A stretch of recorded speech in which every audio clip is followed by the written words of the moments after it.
भाई, तूने ये सुना हाथरस का रेप केस? काफ़ी ट्रेंडिंग है। नहीं सुना क्या? तूने बस हाथरस के बारे में ही सुना? मैंने तो राजस्थान, गुजरात, मध्य प्रदेश, केरल, दिल्ली, आंध्र प्रदेश, मणिपुर, सिक्किम सबका सुन रखा है।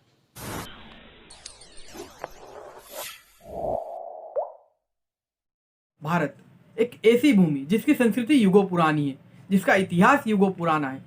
यहाँ नारी के सम्मान के लिए एक ऐसा युद्ध हुआ जिसमें सागर के ऊपर पत्थरों का पुल बनाना पड़ा।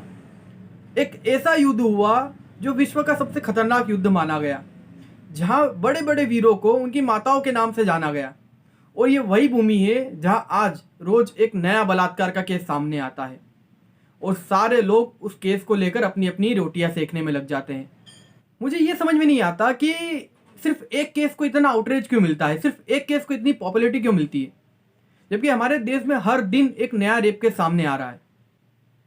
फिर वही होता है कि न्यूज़ चैनल वाले उस केस को लेकर 5-7 गधे बिठाएंगे और उसमें डिबेट करवाएंगे। पॉलिटिकल पार्टीज अपने ट्वीट, अपनी रैलियां करेंगी अपने मतलब के लिए। हम लोग अपना स्टेटस लगाते हैं एक दिन के लिए, बस बात खत्म। कैंडल जलाने वाले पेपर में फोटो आने तक इंतजार करते हैं। यार, मुझे ये समझ में नहीं आ रहा है कि ये कैंडल जलाने वाली प्रथा कौन सिखा गया। हमारे इतिहास में कैंडल जलाने की कोई प्रथा नहीं है, हमारे यहाँ महाभारत की प्रथा है। और आज जो हाथरस केस को लेकर हो रहा था, ये सब निर्भया केस के साथ भी हुआ था। उस केस के बाद भी यही सारी कंडीशंस थी, पर कुछ बदला क्या? नहीं ना। उल्टा 2013 से 2019 तक टोटल 2,40,000 केसेस आए हैं रेप के सामने, यानी 95 केस पर डे, यानी पर घंटे 4 रेप केस आ रहे सामने। ये आंकड़ा बढ़ते ही जा रहा है। और ये तो सिर्फ रजिस्टर्ड केस है, न जाने कितने केस तो सामने आ ही नहीं पाते, पावर, पैसे या पोजीशन के कारण दब जाते हैं। इनमें sexual harassment at work place and at family, ये दोनों अलग है, इनका डेटा भी बढ़ते ही जा रहा है। अब देखो, लड़कियां घर पर भी सेफ नहीं है।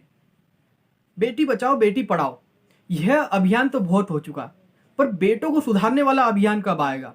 यह चीज घर से शुरू होनी चाहिए। अपने बच्चों को घर से संस्कार और धर्म की बातें सिखाएं, ताकि आगे चलकर समाज में कुछ बदलाव आ सके।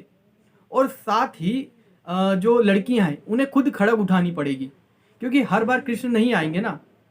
अब बात आती है कि बहुत से लोग बोल रहे हैं कि रेपिस्ट लोगों को चौराहे पर फांसी देनी चाहिए, उनके प्राइवेट पार्ट्स डैमेज कर देने चाहिए, हाथ पैर काट देने चाहिए, बहुत सारी बातें। तो यार, मैं बता दूं कि आप सब लोगों ने ह्यूमन राइट्स वाले जो नासमझ बच्चों का नाम सुना होगा। जब ये ह्यूमन राइट्स वाले बच्चे आतंकवादी को सपोर्ट कर सकते हैं, तो इस काम में तो वो सबसे पहले आएंगे, इस काम का विरोध करने वो सबसे पहले आएंगे।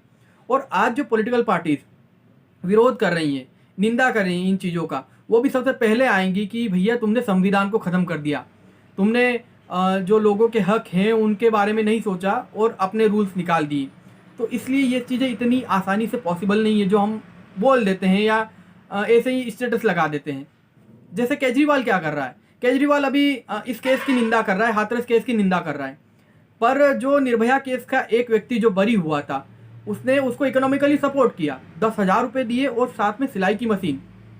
तो ये दोनों चीज़ें चलती रहती हैं। आज का युवा गांधी से ज़्यादा सरदार भगत सिंह को मानता है, तो फिर क्यों हम गांधी की कायरता को धारण किए हुए बैठे हैं? क्यों नहीं हम भगत सिंह जैसे काम कर पा रहे हैं? खैर, इस टॉपिक पर मैं ज़्यादा नहीं बोलूँगा, क्योंकि फिर बवाल हो सकता है। बाकी सब आप समझदार हो ही।